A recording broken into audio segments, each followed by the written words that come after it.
Hello there, and welcome to yet another episode of my car mechanics series. Uh, we are on at least as of the recording of this video, the last car of the last DLC for the game, and which is to say we're finishing up the Chrysler Dodge Plymouth DLC, which came out here not too long ago. And this is, of 8 cars, this is, the final one that we're going to be working on. So today we're going to be working on the Chrysler Cordoba.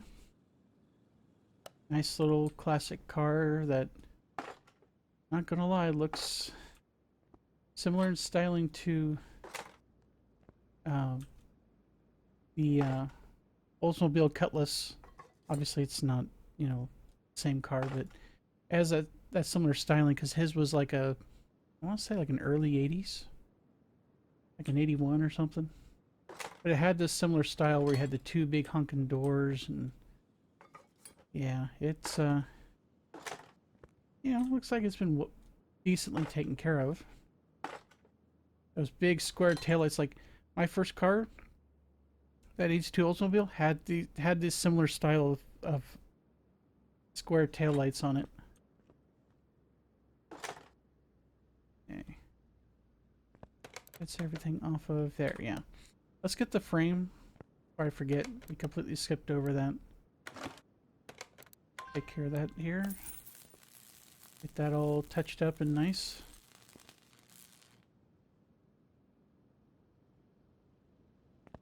In fact, we might even see if I can match the color of my dad's car. It had a Cutlass Sierra, I think is what it was called. And you make this cream colored and it's about that same style. I mean, right down to just about to the seats too. And these are, I bet you if you felt these, it'd either be like vinyl or like the ones in my dad's car, they were kind of like a cloth. They were still like the old 80s style where he had like the cloth seats in them. It was actually quite fancy. And they got that pencil thin steering wheel in it too. That's what my car had when my first one I ever drove. Turned the whole thing with one finger. That's how easy the power steering was. Okay, so let's fix up the body parts.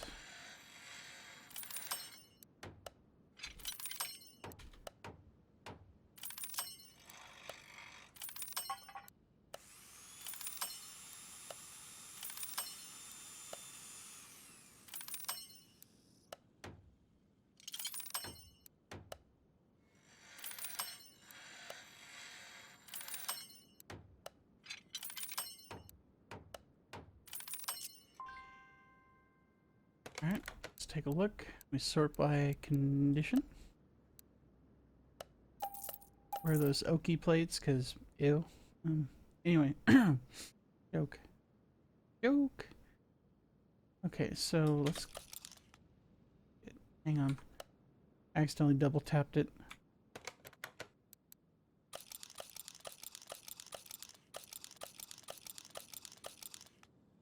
Okay.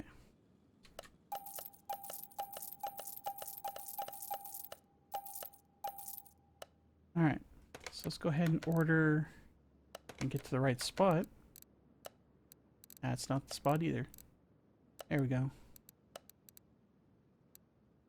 Okay, so the shopping list.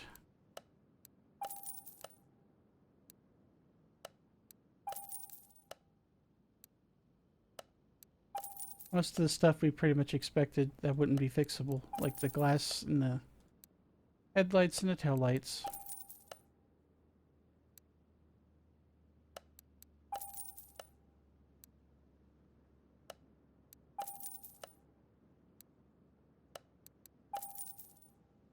Come on.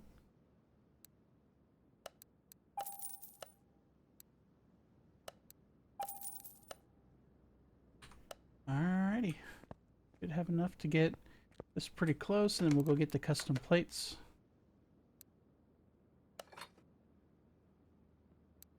Oh, this one doesn't have a passenger side mirror, which this passenger side mirror, from what I was led to understand as a young kid, a young adult really, was on the older cars. It on a lot for a lot of manufacturers, the passenger side mirror was an option. It wasn't standard like it is on pretty much every modern car nowadays. Different time, you know, that kind of thing.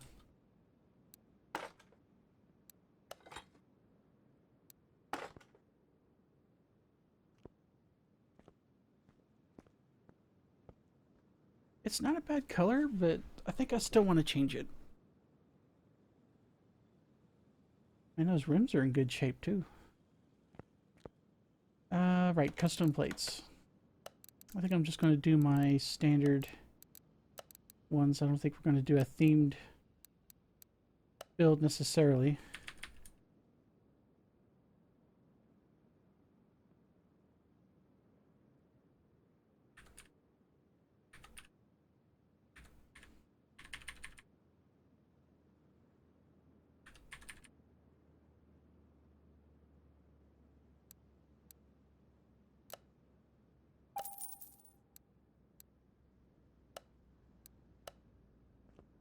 And let's plop these on.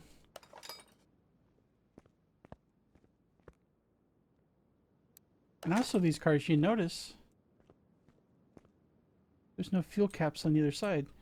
If this is anything like the car that I had and the car my dad had, the the thing to do back in the day was they put uh, fuel nozzle behind the rear license plate.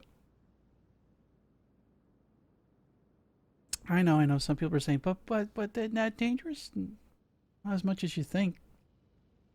I mean, hell, there's one car manufacturer, I think it was back in the 50s or 60s, that hid the damn thing in a taillight. You literally flipped the taillight up and got to it. Or at least maybe that might have been an aftermarket thing, but still. So, anyway, I'm just rambling at this point. But yeah, this is... Check. Okay, body and frame are good. Let's do the interior before we get to the tires. Let's see. Go here.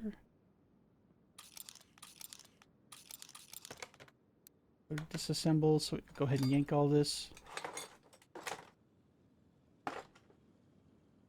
The thing is, though, if this car were in mid condition and I could afford it, would I drive it? Sure. Would I, take the time to learn stuff like, fucking with the carburetor and stuff? Maybe. Maybe. One thing I'm glad I don't have to do with my newer cars. I went from that Oldsmobile Delta 88 to a 92 Taurus station wagon. It was a piece of shit, but hey, it was a newer car, had fuel injection. It was held together by duct tape and good intentions and maybe a little bit of bubble gum here and there. It overheated like a bastard at the drop of a hat, but at least it got me places. Just saying. It's amazing what you could put up with when you're a broke-ass college kid.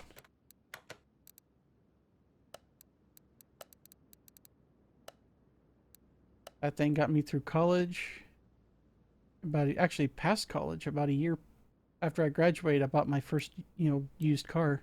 That was not complete and utter dog shit from the beginning, quality-wise. And you're gonna laugh, but I actually bought a 2007, which, mind you, this was like,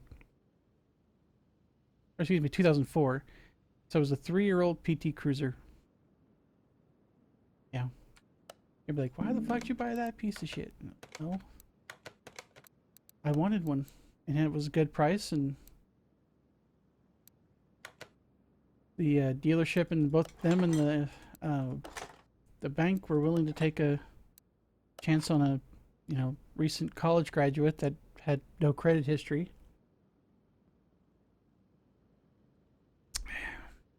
It turned out just fine. Drove that thing till it literally fell apart, and then traded that in for, I think it was a 2010 Malibu, Chevy Malibu. Not a bad little car, by the way. Oh, no, I wanted to check the thingy. Okay, so body, frame, and interior are 100%. Parts are at 69, which if I wasn't going for a 100% run, I would just leave it at that and say nice and sell the car. It kind of go back to the comparison between this and the Oldsmobile Cutlass. That color that's on that screen right there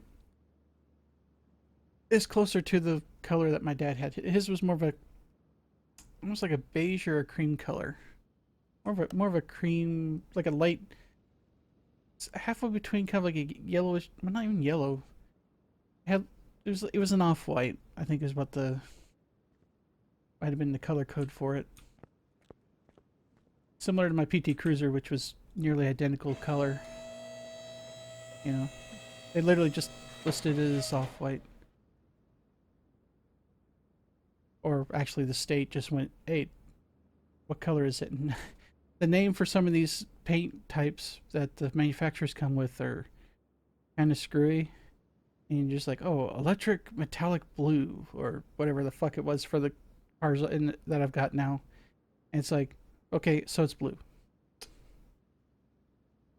Like, yep. I'm not gonna write all that shit down on the fucking title. Are you high? Like, good lord.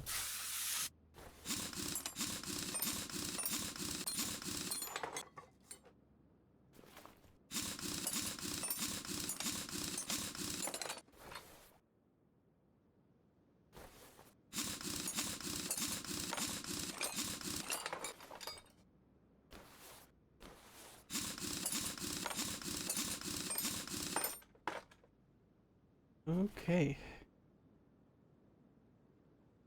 To everybody.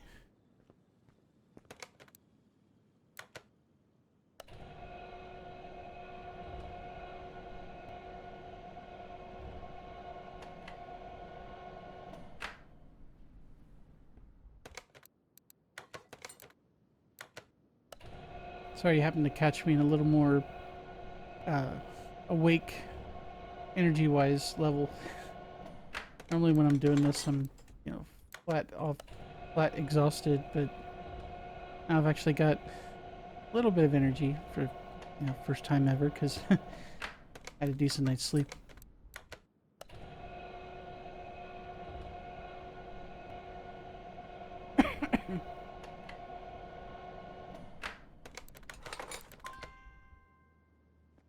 Okie dokie. Let's go fix the rims up.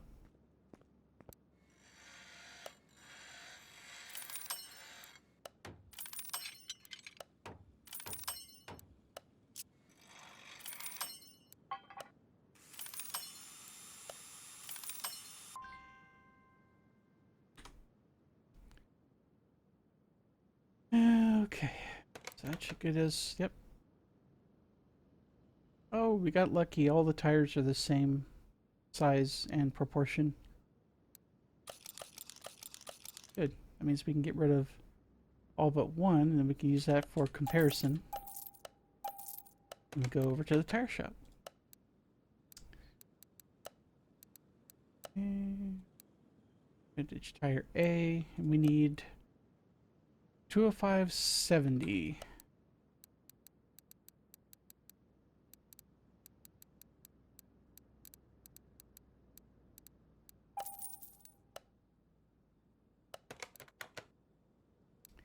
Okay, 205/70 R15, 205/70 R15. Yep. Okay, let's get these put back together. We'll get them balanced. We're going to pop these things back on the car temporarily. We want to be able to get them on there, and then we'll get over to paint. See if we can get a little better paint job on this car. And then we'll, while I have it up here, if I can remember to, we'll go ahead and get the oil out and get the the gearbox and the drive shaft and all that stuff removed. Try to be a little more efficient than last time, you know?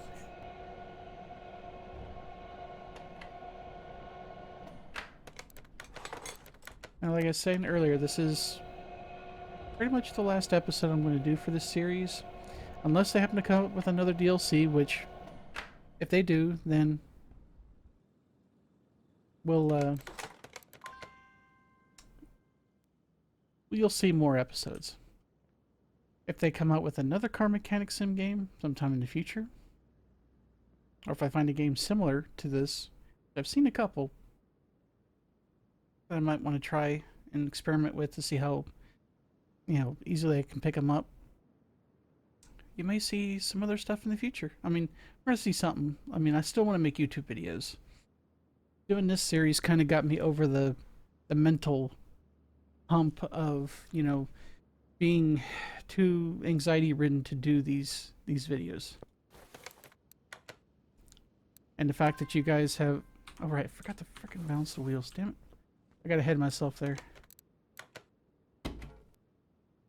Like I said, the fact that you guys watch this stuff, I mean... The number of views I've been getting, like... Dude.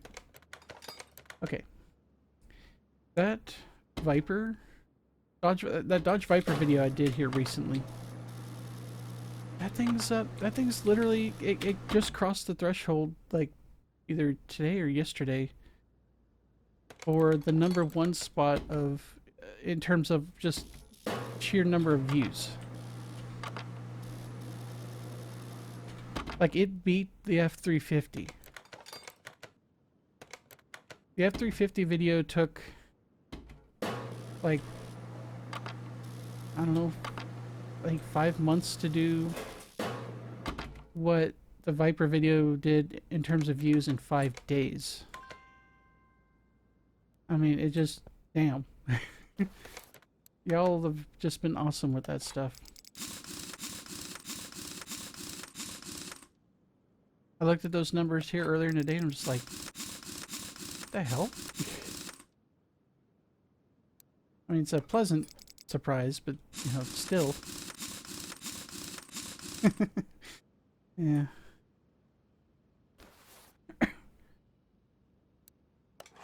I mean, that one video alone's probably got more... almost as many views as every other video I've done so far for the DLC. But then again, I've been kind of bundling up the last few episodes of this series, getting them all, you know, teed up. I think I've got like 2 of them I still have to upload before this one. And I'm going to basically just kind of shove them all up there over the course of an evening and let you guys enjoy them all at once. Because I was going to like spread them out, but then I was like, I'm going to be busy as fuck next week, which is when I'm going to be starting to work. And if I can get that stuff out there, that'll let you guys sit there and enjoy it. Enjoy all that stuff. Okay. So, let's do some prep work. And the damn thing sent me to Narnia. Okay, thanks, game.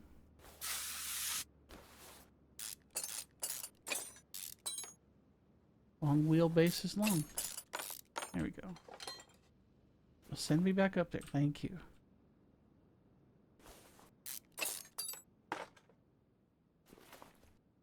Like I said, this car is... I mean, as far as I'm concerned, even with the 69% park quality, it looks almost mint in most ways. It really does. Like, if you were to try to sell this, like, as an actual... if this were a real car, and you were selling it as is, you would easily get top dollar for it. Even in its current condition. Like, not even gonna lie. Ooh, somebody recently changed the oil, too. I may have been taking care of this thing. At least that's my headcanon on this. Alright, so that's all ready to go. Let me do this other stuff first. Before we get too far down the pike here. I like to have this stuff ready in advance, because once we get the engine rebuild done, we're down already. Nice. We're going to want to have this stuff ready to go so we can just drop this stuff in right after the engine gets reinstalled. Tablet. Head to the tune-up shop. Exhaust pipe B. And exhaust pipe A. Okay, so that's all ready to go for after we get the engine rebuild done. When that caffeine finally kicks in. Alright, let's continue. I'm gonna head over. Actually, I want to check something real quick. I'm gonna do. Yep. Body frame interior. Everything looks good there. Wait, we fixed up the tires. Oh, right, because I took some parts out. Never mind. I was like, why did the part percentage drop? And I was like, oh, yeah. Oh, yeah. Okay. Okay, let's see what magic we can work with this thing. I don't imagine you have any... Yeah, no liveries. That's okay. Dude, that almost works with that. Let me... I can find something a little...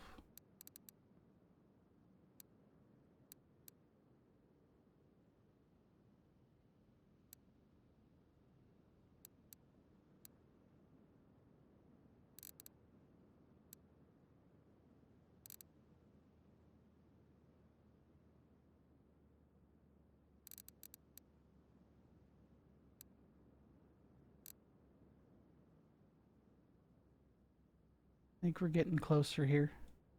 It's a little darker, a little redder than what we were using before.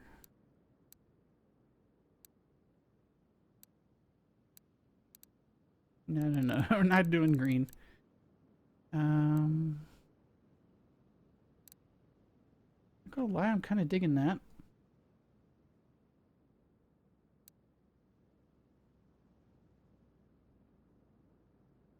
Ooh, look at that.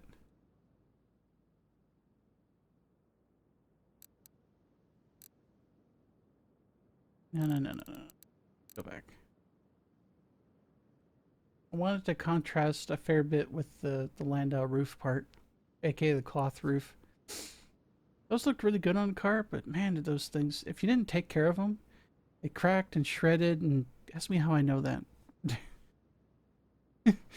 My 82 Oldsmobile had the cloth roof that went all the way around the top and along the sides. And by the time I got it, it was already cracking and disintegrating. And it wasn't until college that I got the money to fix the car up. And got a new paint job on it, new body parts to fix the accident damage, and put a new cloth roof on the damn thing. I mean, it's just, yeah. I do love the look of this, though. And I'm liking this a lot more. I can't do a custom, can I?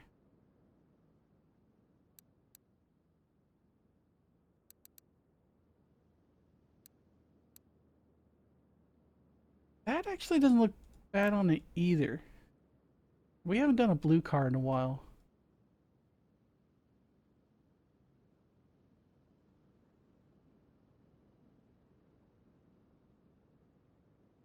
You know what? I'm digging this. I actually saw a car like this, except it was a four-door.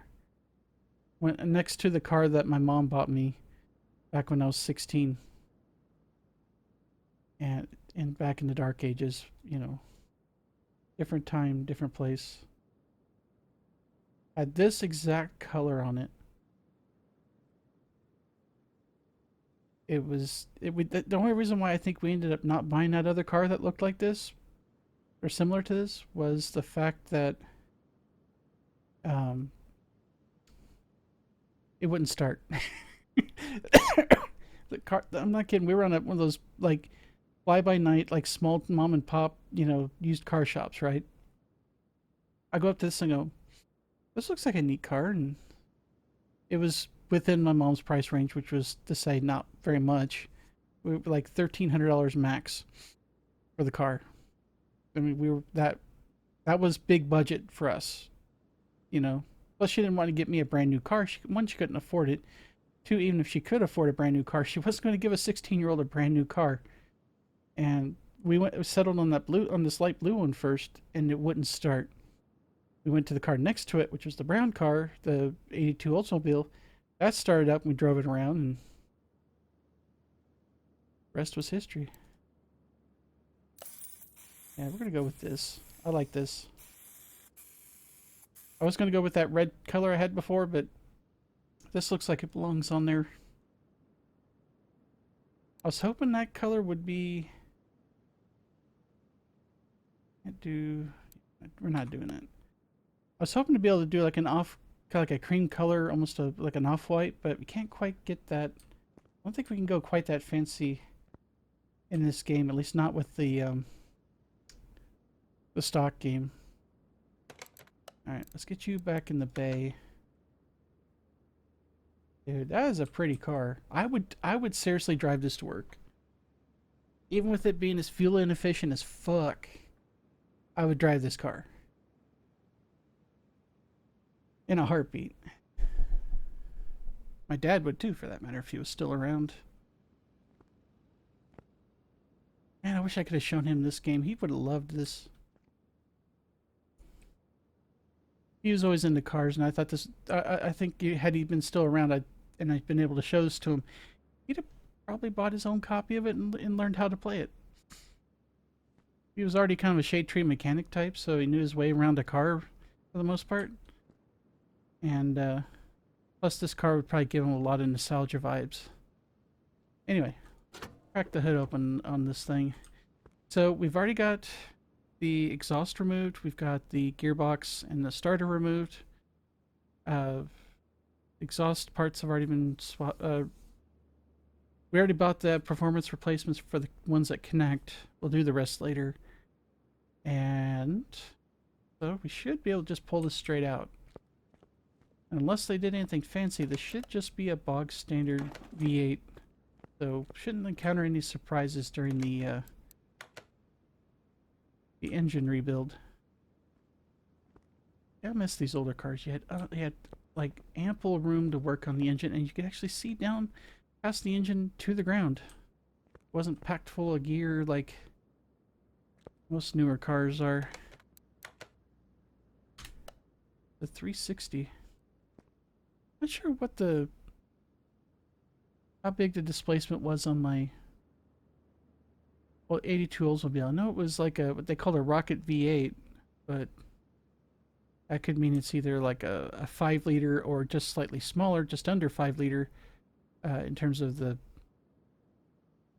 total displacement. But okay, so looks to be in okay shape. I mean, it's even got the right style of I had this almost identical air filter enclosure, and what we are going to do is take this apart, get it down to the engine block and the crankshaft. We're going to fix those two up, throw everything else out, buy all new parts, and then pack in as many performance parts as we can. Again, this is a V8, but it's an old V8. We're talking, you know, just post-fuel embargo era of cars, so big block doesn't necessarily mean tons of power. I mean, my Oldsmobile could probably tow a camper back in the day, but it wasn't going to do any favors in fuel economy. That's for damn sure. It went from 0 to 60 in the time it took to make a cup of coffee. And I'm pretty sure it had some vacuum leaks in the dash. But damn thing ran most of the time.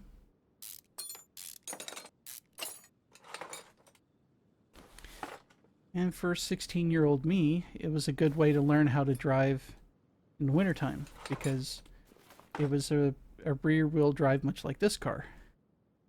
And you learn how to drive one of those, you can drive almost anything. At least in Kansas, you know. For some reason, both my parents were insistent on that. They're like, "You're going to learn how to drive one of those," and I was like, why can't I just get a newer car that has, you know, front wheel drive? And they're like, well, you're gonna have to learn to be able to control the car. And I'm like, okay, sure. Plus the rear wheel drive car was cheaper. I mean, she paid rather, Mom did, paid $1,300 for that car. I still say she got took on it.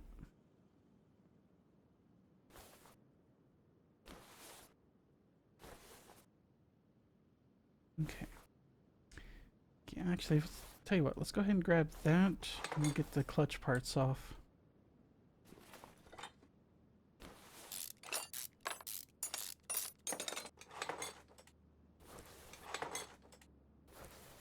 I tell you what though, that old car, it wasn't much to look at, especially after the accident I had with it.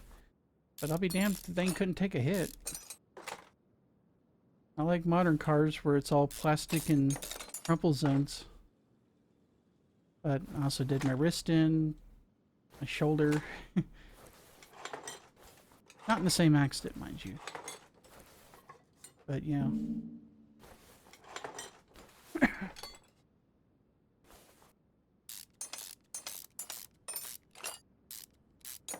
Those cars were built in an era that could probably best be, you know, summarized by, you know, screw the driver, save the car.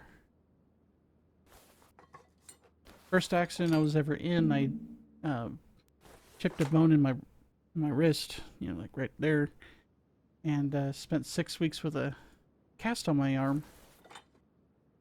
And that was because the accident when because the dude jumped out in front of me with this little piece of shit truck. I tagged the back of his truck with my car, and the sheer force of the accident tweaked the steering wheel so hard it my wrist tweaked like that along with the wheel. It chipped off a piece of bone. Yeah, let's just say it hurt a lot.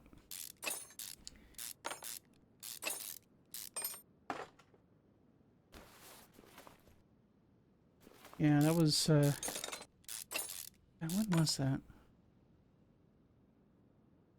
Like 98 or 99, so yeah, like that was a long time ago for you youngins.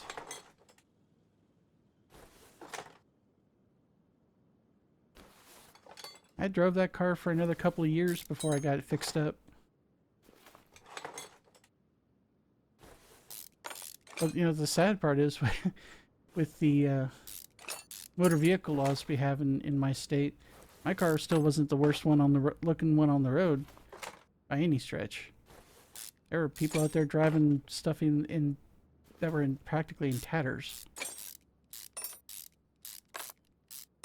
Yeah, me and my dad worked on that car for a better part of a year. We put all the body parts, the new body parts back on ourselves, got everything kind of shimmed out, and because the frame got tweaked, so we had to put like shims everywhere to make it all centered-ish. And like I said, he helped drive me to and from the upholstery place for the new cloth roof. We went to it was Mako, or the paint auto body paint people. Went to them, get a new paint job, and man, we made that car look like $1 million after that. If you didn't look too close at the car, you'd almost swear it was, you know, never left someone's garage and only driven on Sundays. But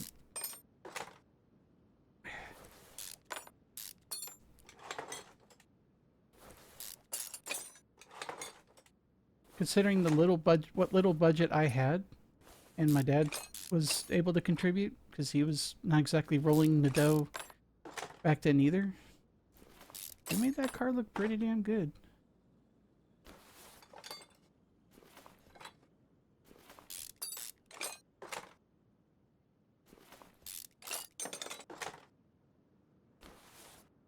I mean, like, to the point where I was trying to go to a tool store here in town when I was driving that car after we fixed it up, and they had a like a classic car show going on.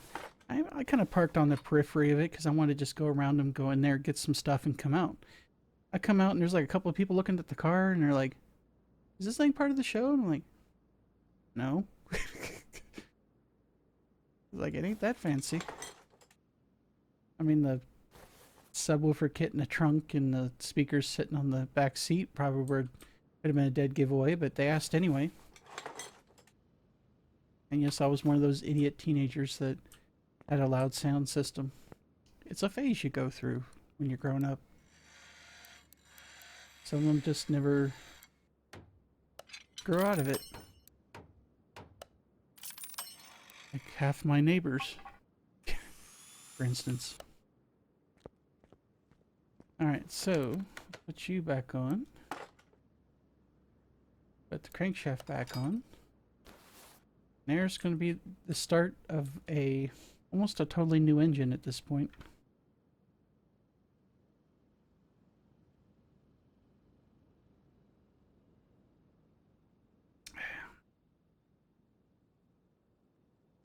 And like I was saying earlier about trying to find other games, there are plenty of simulator games. Like there's Firearm Simulator. I thought about trying to do. There's There's a tank restoration game out there that you can play. Where you actually are grinding on them, fixing them up like actual like vintage tanks. And I was like, that looks promising.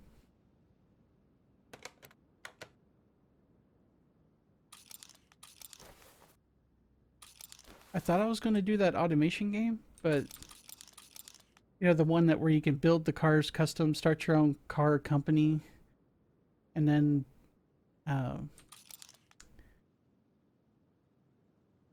theoretically at least export the vehicle to a file and then import it into BeamNG. One, my old ass PC, which I'm using for recording, can't really play BeamNG very well. Very laggy.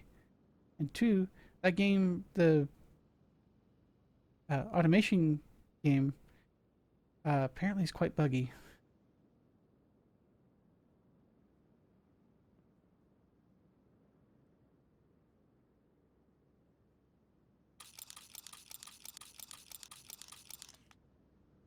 I just want to make sure I wasn't doubling up on stuff. Got fuel filter. Did we get the oil filter? Yes, we did. Okay. Let's go ahead and start gathering parts. And got the ignition coil. Fuel filter. Brand new flywheel.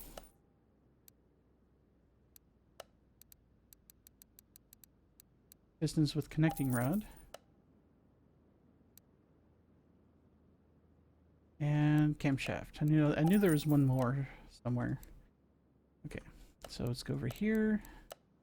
We'll get the rest of our list, and then there's a couple other things that I want to get. Okay. Rod cap.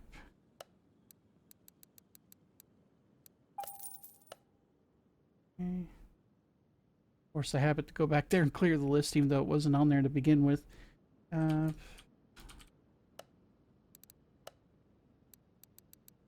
Okay. Should just use the generic piston rings.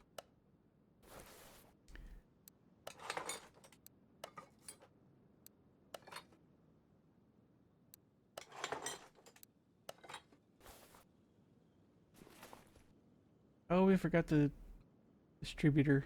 That's okay, we'll catch it on the next round. Probably didn't show up till I put the camshaft in, so I don't think we actually missed it. Come to think of it.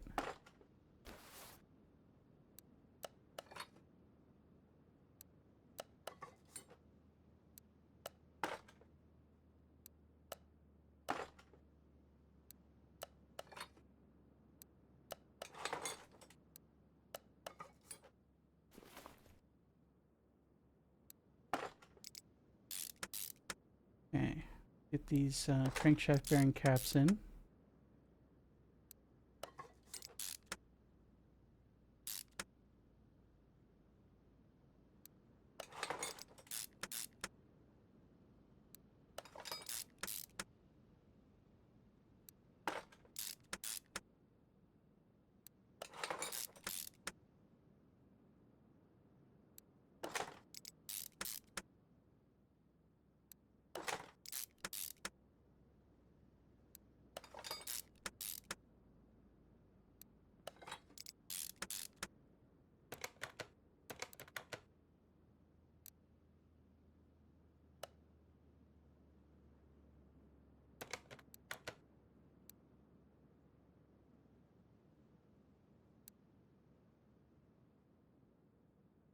I forgot to sell all the old stuff.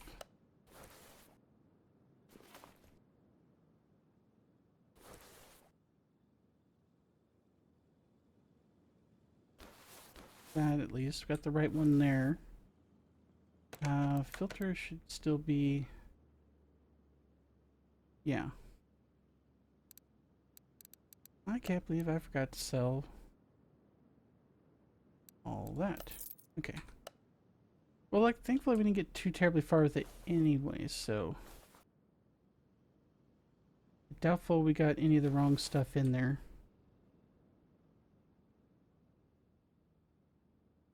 All looks nice and shiny. Those look like all the brand new stuff compared to the, you know, stuff we had in there before, so I think we're safe. We'll check the... In fact, I could just check the percentages when I take the engine off the stand. Man, usually I'm more careful than that, but I guess maybe it's just distracted.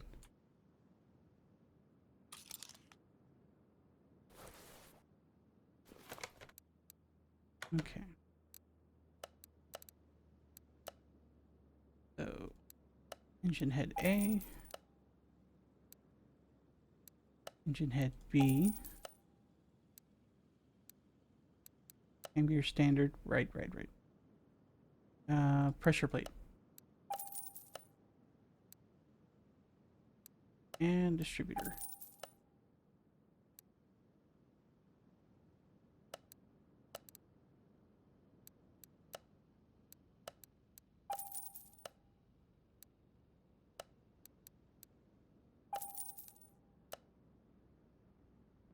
Alright. And drop that on.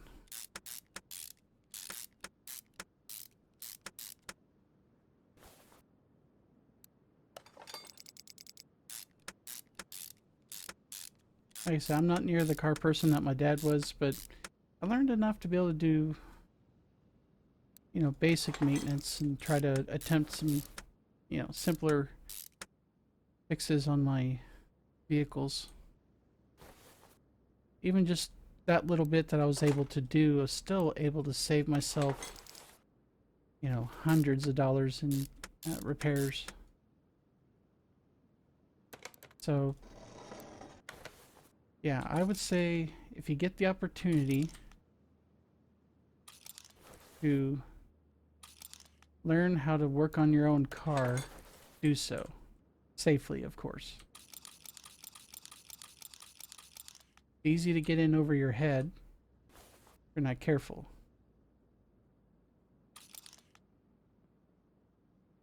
But if you have somebody with you, or, you know, if you're willing to trust the power of YouTube and Google,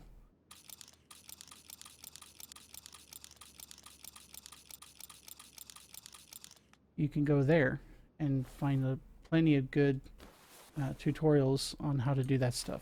Because chances are, whatever issue, especially nowadays, whatever issue you're having with your vehicle, chances are somebody on some forum site, or better yet, somebody on YouTube somewhere ran into the same problem and created a video already, and you can follow it, and if it's a simple enough deal, you could take care of it yourself and not even have to go to a mechanic or a dealership to get it fixed. So that's entirely up to you what you end up doing with it. If you got the money and you don't want to fuss with it, which don't get me wrong, you know, completely understandable if you're in that situation. But you know, I'm just saying, you can save yourself a fair bit of money if you learn how to do some simple repairs on your own vehicle. Okay, so we need time change standard, push rods standard, and the release bearing.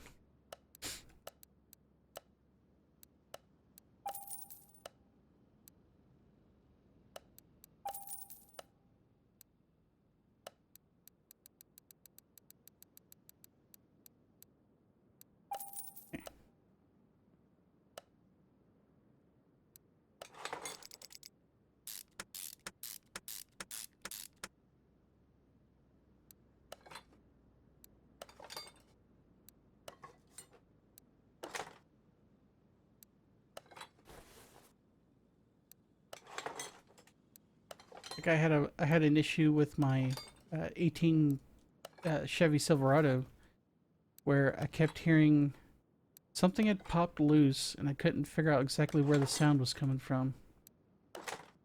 And I thought it was in the dash somewhere, and I was just about ready to, you know, in fact, I'd already put in on the service ticket for my truck that I'd put in, I'd said, oh, I'm going to do an oil change, and oh, by the way, can you investigate this rattle? Thinking the rattle was in the dash, and it turns out it wasn't in the dash. It was in the overhead, what they call like the vanity console thing that goes, that basically, it was the thing that like we put like the sunglasses and it has like the overhead lights, little punch lights that you can use to, you know, check something in the dark. And it was right in front of, or behind rather, where the rear view mirror mounted. And there was a set of screws that secured that whole overhead compartment in place. There were some clippy bits, but there was just like a couple of bolts that cinched it down. And as it turns out, over time, one or the other or both can work their way out because, you know, constant vibration over, you know, a few years apparently is enough to pop one of those out. And that basically is what it did. And it rolled around in there and made that exact noise. And I did the same test that that guy did, and I pounded that overhead compartment, and I heard that sound. This is with the engine off. Truck was sitting out on the street, parked alongside my house.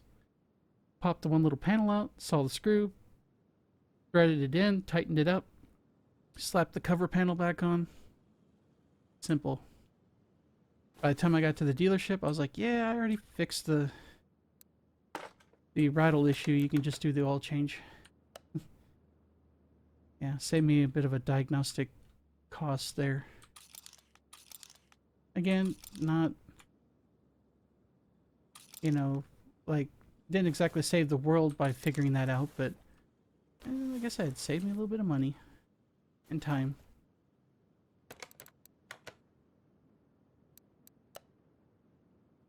Let's see. You have something that's a performance item there. There we go. Of course, we got the carburetor too. And the rocker arms are not performance.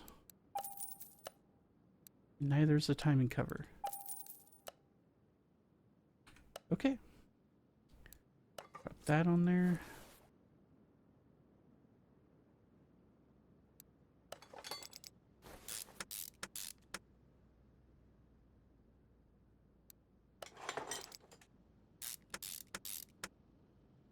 Yeah, let's get the carburetor.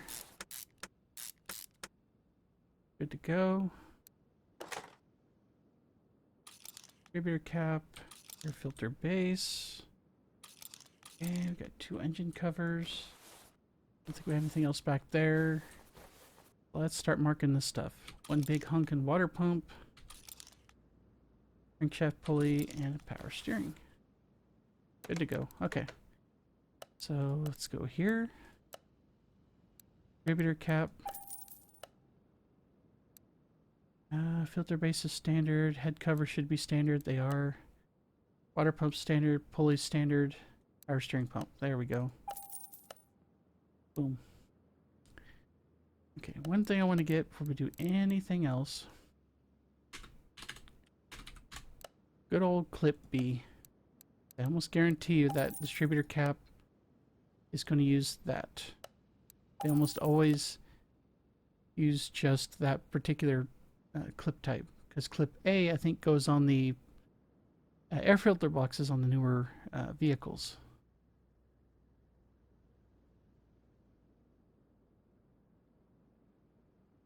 Okay, get that out of the way.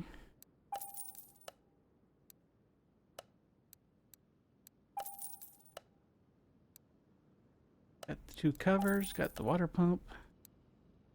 And crankshaft pulley. Woohoo! Alright.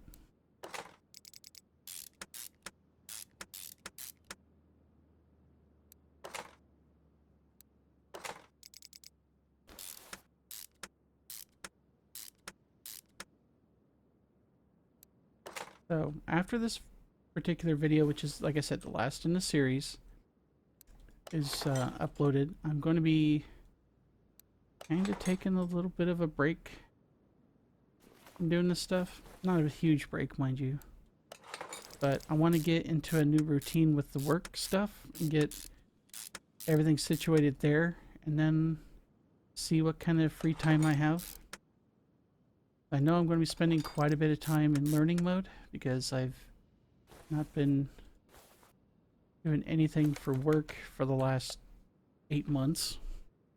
I'll be working on the same team, same manager. Yeah, except I think I'll have bigger responsibilities with the team, and so I'll be learning about that, learning about new tools, and figuring out what the blazes I'm going to be working on first. Did I get the bracket? No, we did not get the bracket. What about the roller? Yep, we got the roller. Okay. Sorry, I got to talking and I completely just spaced out what I was just doing. Okay, get the wires. Big honkin' air filter. Let's see. Any of you guys? Nope, you're not. Okay.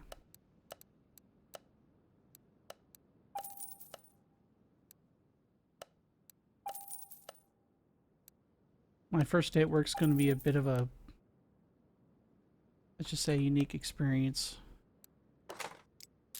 My manager is going to be, everybody's going to be coming out of a holiday, so they're all going to get, they're all in the process of getting spooled back up from, right, we don't have that yet. It's Labor Day weekend here in the States. Everybody's had the weekend to rest and recover at work. Me, I've had the last 8 months to rest and recover when I wasn't busy doing a whole ton of other things. So filter cover and alternator. Alternator's an aftermarket, so we'll go over here. Boom. You tell it's aftermarket because it's red. I'm kidding. No, but seriously, in this game, yeah, it's true, but real life, probably not so much.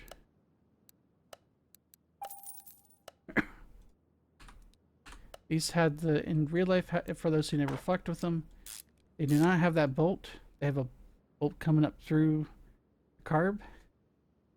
Yeah, little wing nut sat on top of that bitch. As soon as you flick that thing off, if you weren't holding on to it, that little fucker would go flying. If you're lucky, it fell through to the ground, and then you had to crawl underneath there and get that damn thing, pick it back up and clean it off. One thing people nowadays don't have to screw with unless they choose to. That was a belt, so let's go over here.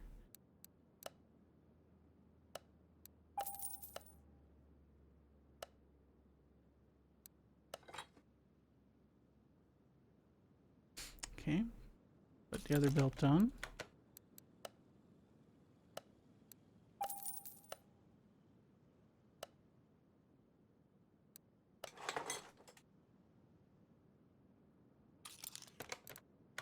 Okay, school radiator fan. Or if you're from certain parts of the US, radiator. I've had some of my friends online pronounce it that way.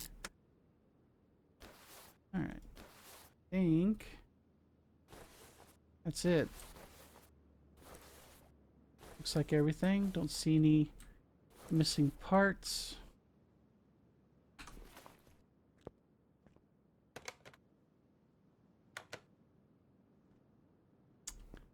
Definitely looks prettier. Alright, let's get you off there. I'm gonna plug this back in once it came. Oh, wait. What Wait, hang on.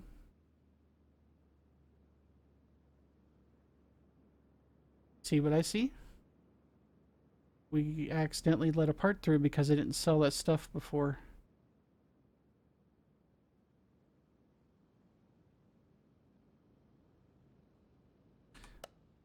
One moment. We're gonna go back and fix something.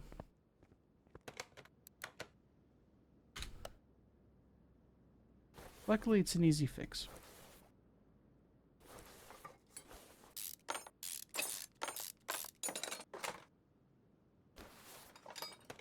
That's why I usually sell this stuff like right away.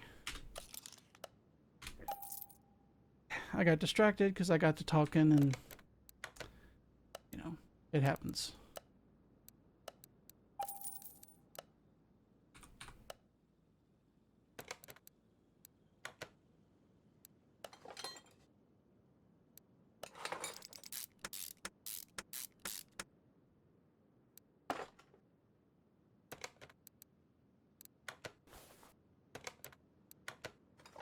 Okay, we're going to double check it on the second attempt here. So, that looks good there.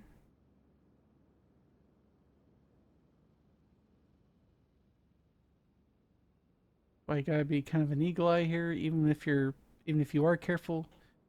Make sure that you don't have anything else that might not be 100%, especially if you're trying to work as fast as I did, which I don't always recommend. Okay, like we're good. Let's go ahead and start pulling. Oops. That's another thing I didn't do. We didn't remove the rest of the fluids. Luckily, it takes care of the mess for us.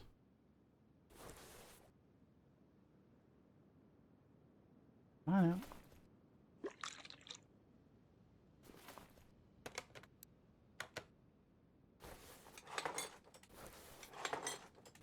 First time I've done that in a long time.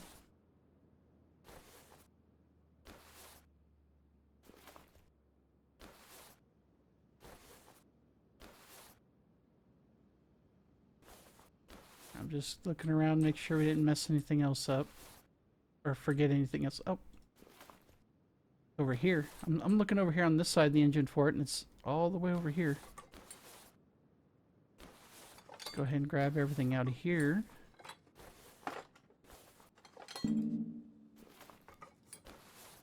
Used to it being on the other side like it is on most of the cars we were working on before, but yeah, like I know this thing has to have a fuse box somewhere. But you always go looking around, double checking to make sure that you're not missing anything, because sometimes they throw you a little curveball.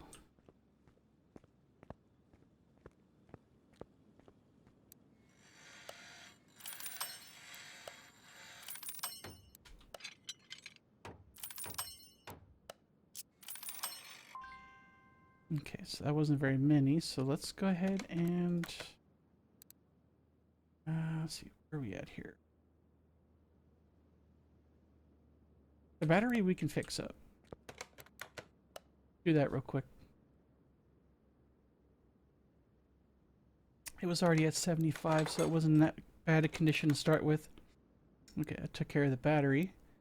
So let's do the non-electrical stuff first. Provided I put the stuff on the list, which would be helpful.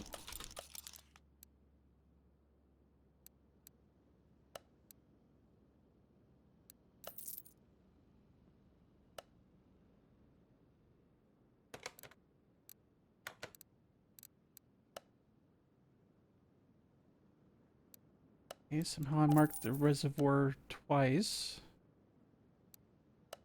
Or the windshield washer reservoir twice.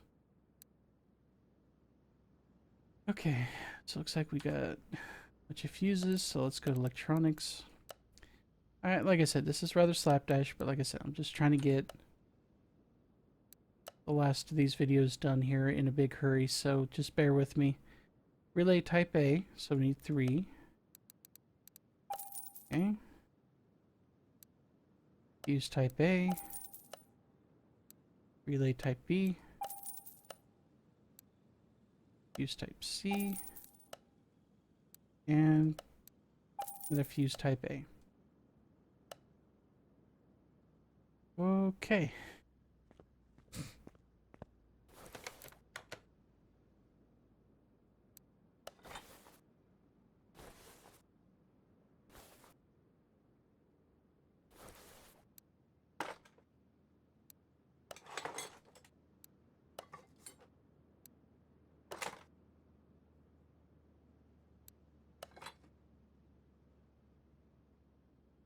Okay. Looking pretty okay right now. Get all these put in. And we'll start.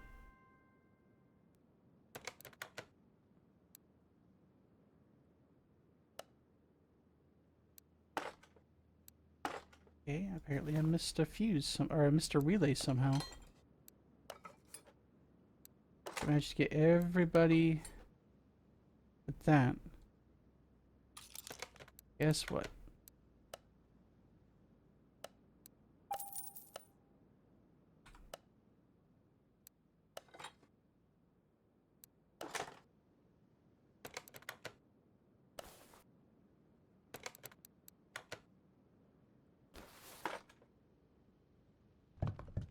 Sure, we get the fluids put in, and then we'll put the, really? That had me go. I guess it is almost halfway. Some of these, I swear, it cuts them short. Maybe that's just a perception thing.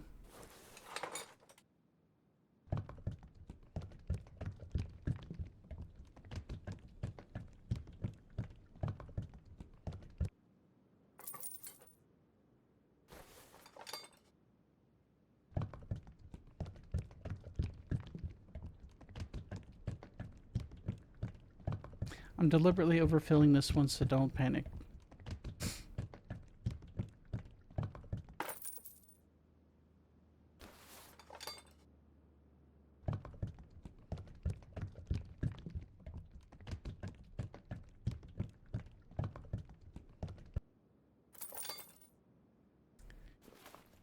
Alright. That, and I think we'll have all the fluids we need.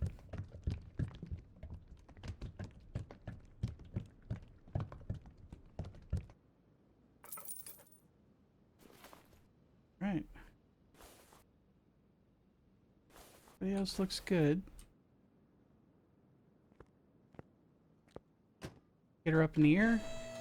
Like I said, we'll put the gearbox starter and the first set of exhaust pipe upgrades in, and then we'll take care of the rest of the exhaust and the fuel system. And then we'll focus on getting the suspension done. Oh dear. Don't like that it zooms me in that fast, but okay.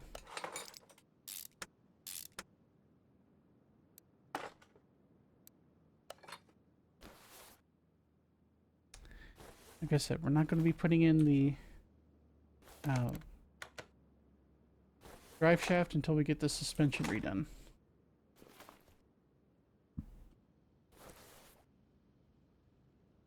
Okay. Apparently it's a one piece going all the way back. Simplifies things somewhat.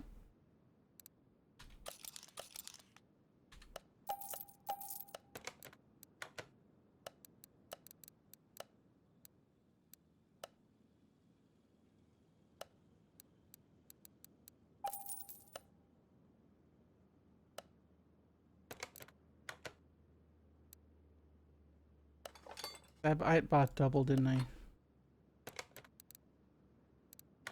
Nope. For some reason I thought I bought an extra by accident, but I guess I didn't.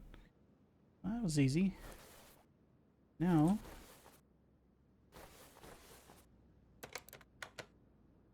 Pump and the tank. Set tank. There we go. Mark them. Delete them. And then we'll go get the replacements. I accidentally hit the tank instead of the pump. There we go. Because the tank, there's no performance equivalent. Excuse me.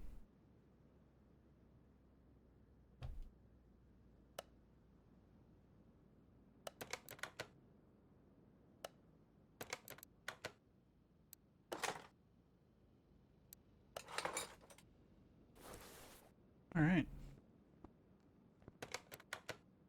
Park conditions up to 88. Not too shabby. Alright, so we're going to need to get the tires off. Because now we're going to be doing the only thing that's left, which is the front and rear suspension.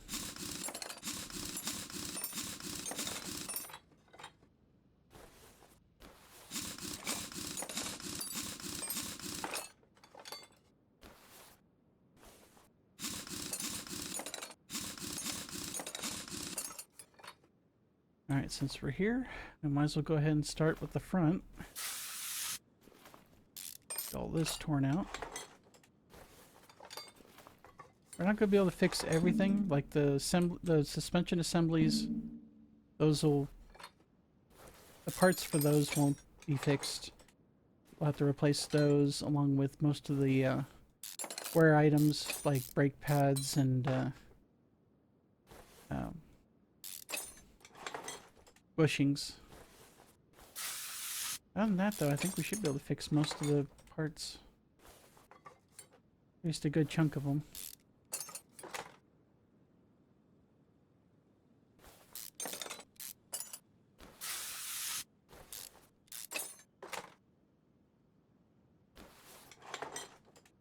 Okay, let's get these bushings out.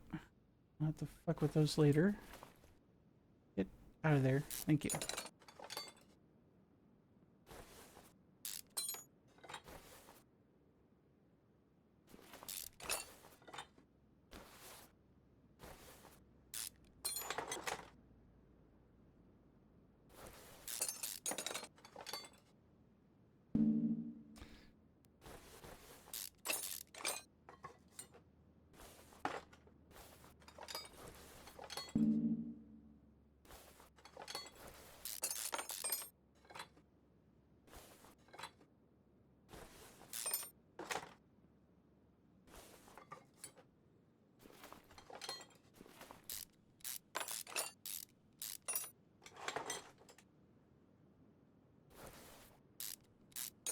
Just a few more parts and then that'll be it for the front.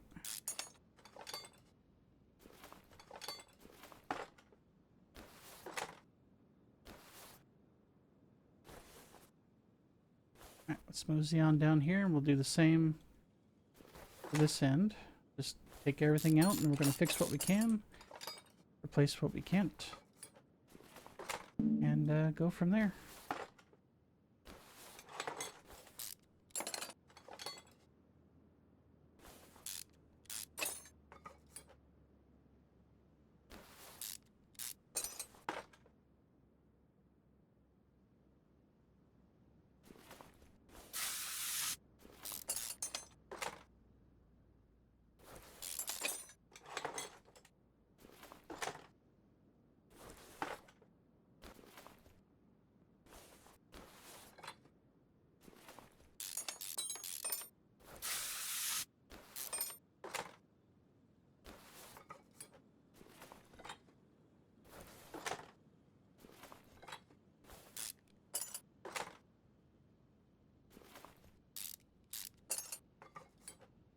Okay, that other bushing out.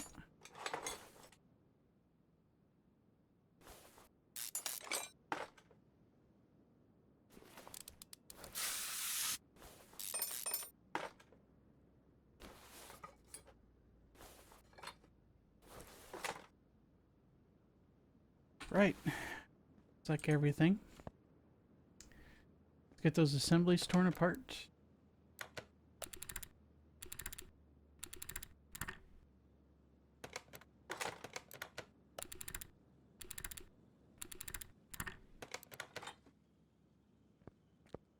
Okay. And we'll get the brake disc cleaned up.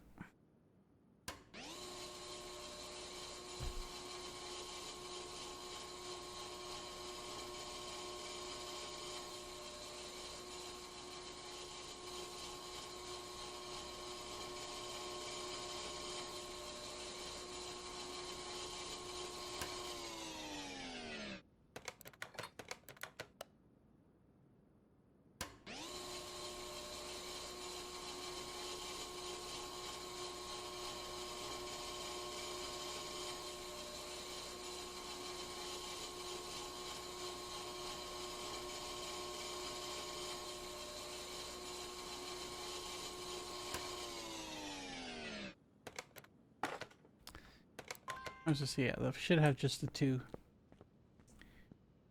Okay, so we're gonna go into focus mode here, and we're gonna try to fix as many of these as we can.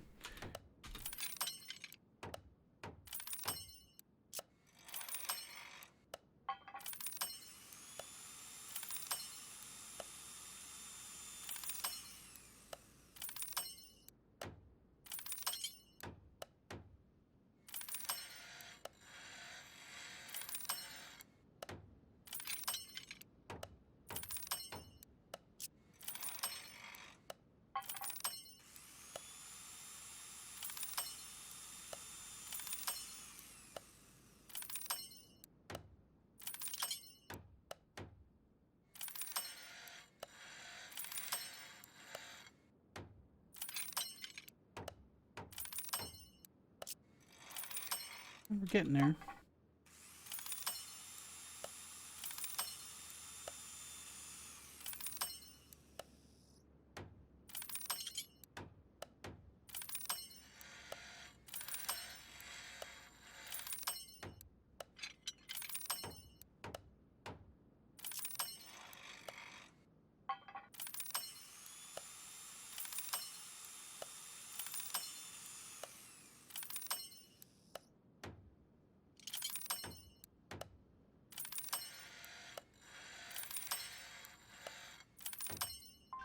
Cool. That should have gotten us most of the way there. In fact, let's take a look at the inventory. Okay. Good. Like we got about halfway. Everything on page 2 looks like it's green. Going to page 3, and like I said, it's mostly the front-end shock assemblies and a lot of wear items that don't normally get fixed. They just get replaced.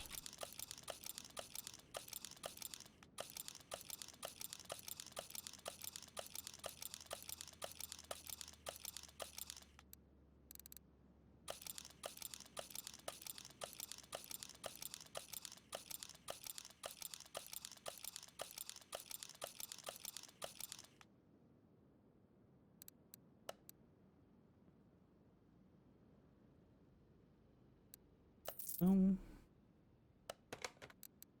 Let's go buy stuff. And so we got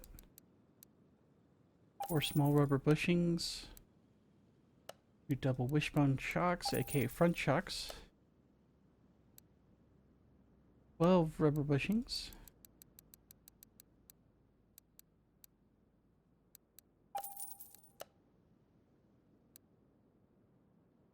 and a couple of rear shocks. 2 brand new brake drums, which actually do make interesting musical instruments if the need arises if you're ever in a jazz band. I'm not kidding. Okay, a couple of front springs. My band instructor who taught also covered the jazz band stuff, actually did use them. And to great effect too, I might add.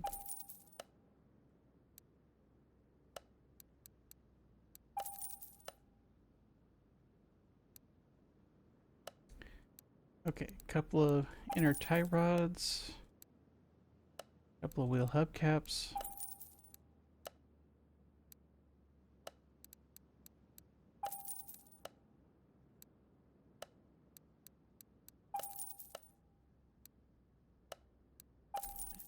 Sway bar B. Okay. Get the assemblies thrown together and then we'll get started.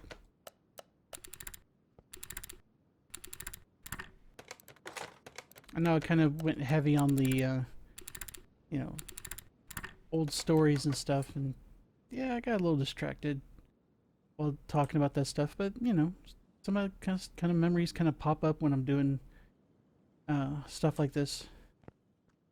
Alright, let's get the center part put in first. Aim.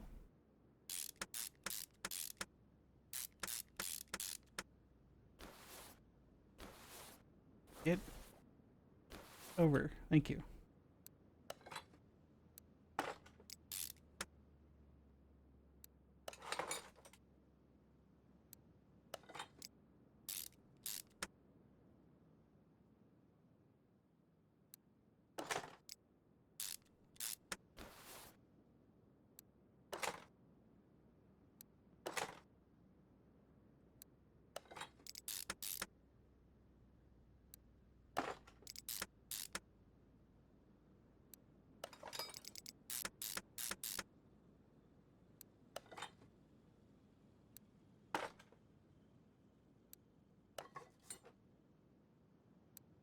These are all the same tire size, so we don't have to worry about putting the wrong tires on the wrong end of the car. Well, that's put on there. Make sure. I'm just kind of double checking my work here. As tired as I'm starting to get. I was somewhat energetic when I started this recording, but energy's fading fast here, so I'm double checking my handiwork.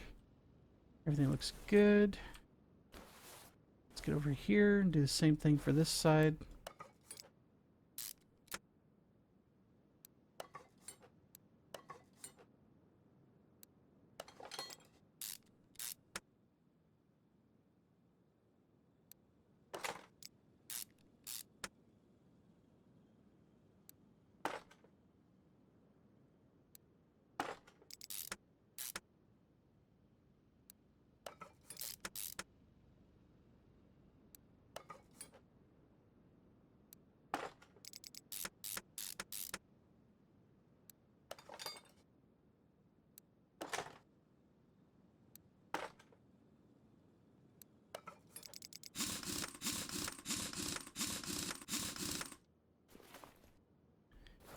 And looks like we got everything here. Did we get all the bushings? Looks like we did.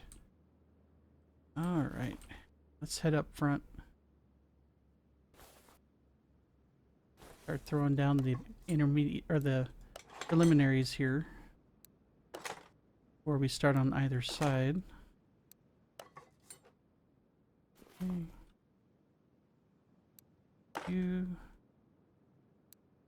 You. We'll do the bushings.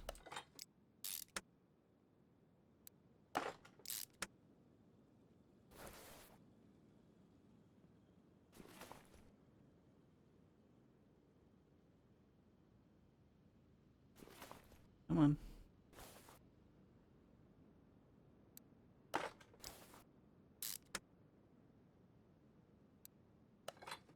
Sometimes you gotta jungle gym around in order to get the camera to go the way you want.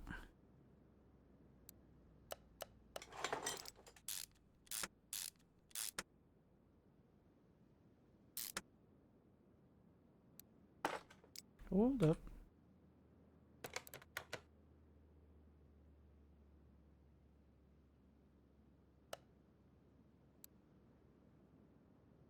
Okay, I thought I saw something out of whack there, but nope. Just my imagination.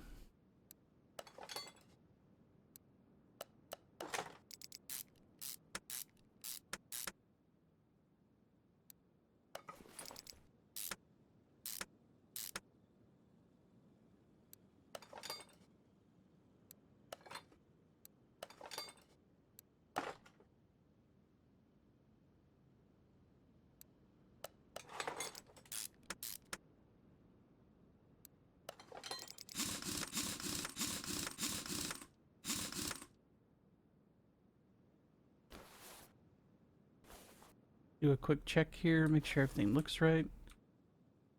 Looks good. Alright, let's finish this up.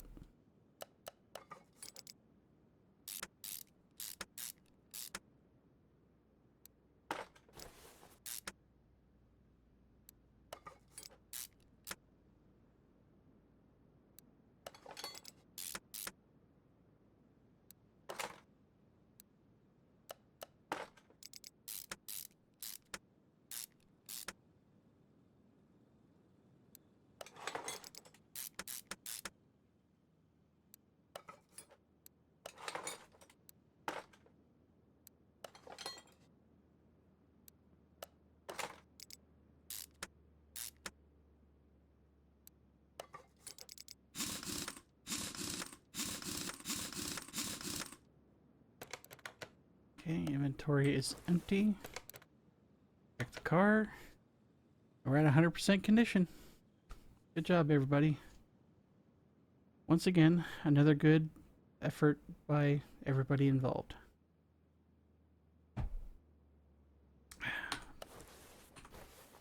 Kick-ass. Like I said, it really does look like a snappy little car. So let's get you over to here.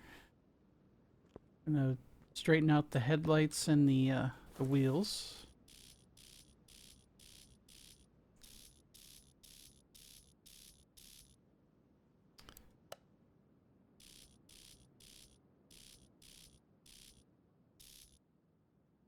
Okay, good enough on those.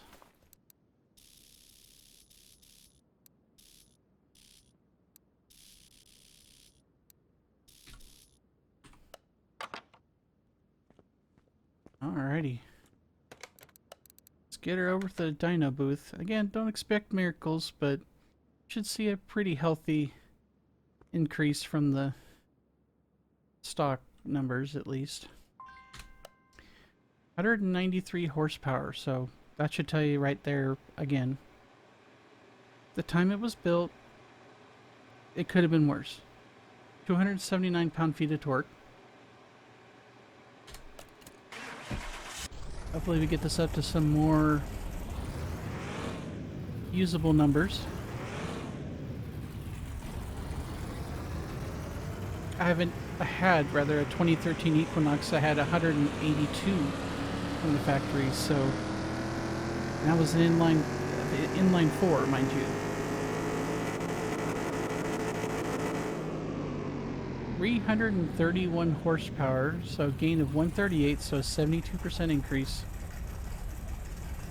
462 pound-feet of torque, for a gain of 184, so 66% increase, respectively.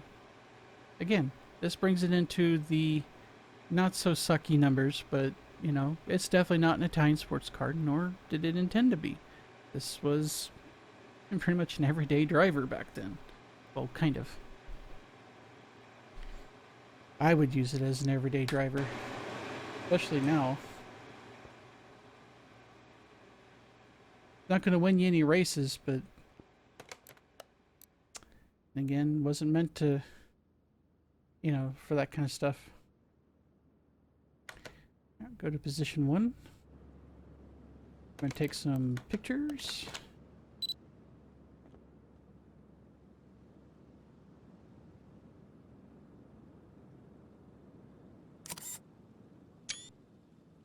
Good. That one's going to be a thumbnail, which by the time this video gets uploaded, you'll have already seen. Surprise. That one's going on Discord.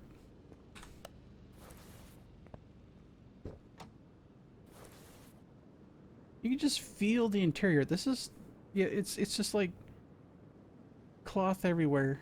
Fake wood grain. God dang, this is bringing back some memories. Right down to the little knob there. You didn't have fancy switches to punch which direction you wanted to go. You had one flippin' little knob there that you used to move that damn thing around.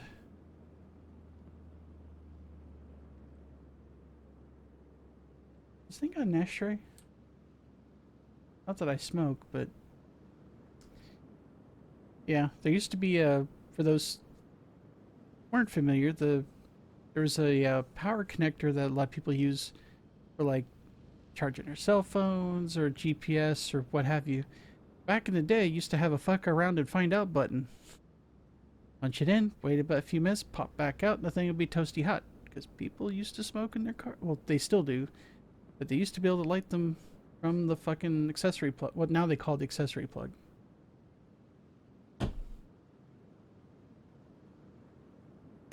Anyway, let's get going.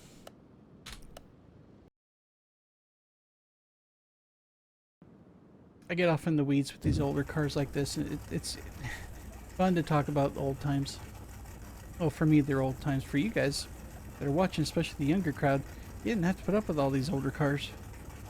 Okay, got my trusty controller out. Listen to that idle. Alright, let's go.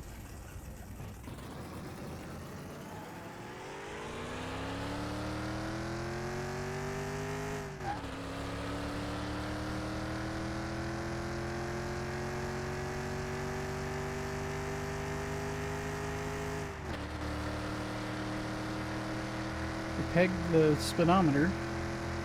110. 120.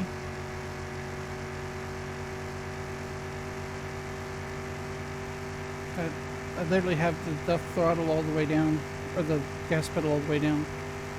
Excuse me. 130. Give us a little bit more. Come on. You can do it. Or not. 132. Like I said, not going to win you any races by any stretch. But, dude, these older cars, they drove like flying couches. Or rolling couches, I guess, would be the more correct term.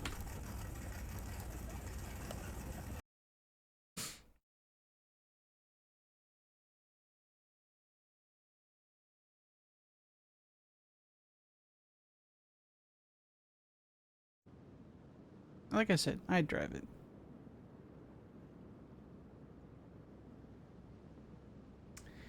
So, let's take a look at the numbers. So, amazingly enough, in its condition, I bought it for $26,389. I kind of figured I got took on it, but I probably shouldn't have paid anywhere close to that. But like I said, trying to find this car in anywhere, whether the barns, the auctions, or the junkyard, was a bit of an ask. And I finally found one, and it was in really good condition. It's the one I ended up getting. And so I summarily paid through the nose for it because it was in such good shape. But anyway, so you can see the condition bonus, performance parts, body and parts values, while all of that factors into the numbers. And we're selling it for $76,055 for a profit of $49,666. So we still made money on it. Didn't make a lot of money, but we still made money on it. Now off it goes.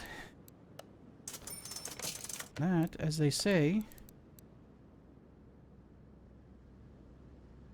is that.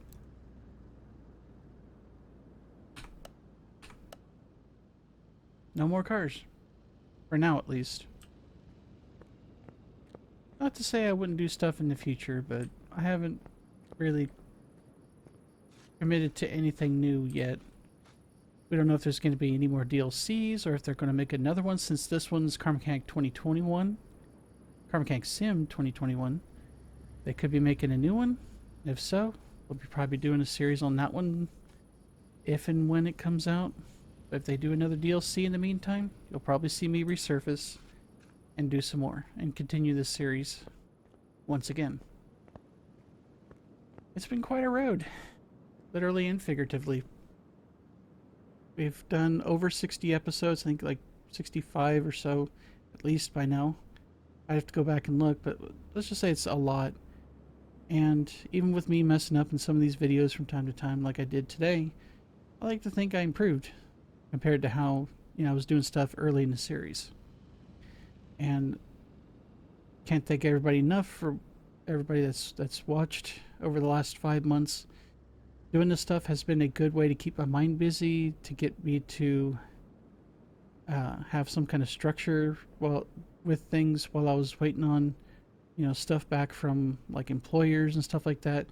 I'm starting my new job here in a few days, so what content that does come out, whatever game it ends up being, is going to be probably on a little bit slower basis, but I do intend to keep going and producing new content in some fashion, whether it's gaming, possibly even programming, or other project stuff, who knows. You'll just have to tune in and see, and make sure you hit the, you know, subscribe button if you haven't already, and hit the little bell thing if you want the alert for any new videos or streams that happen on the channel. And once again, thanks everybody for watching. I'll catch you guys in the next video. Take care.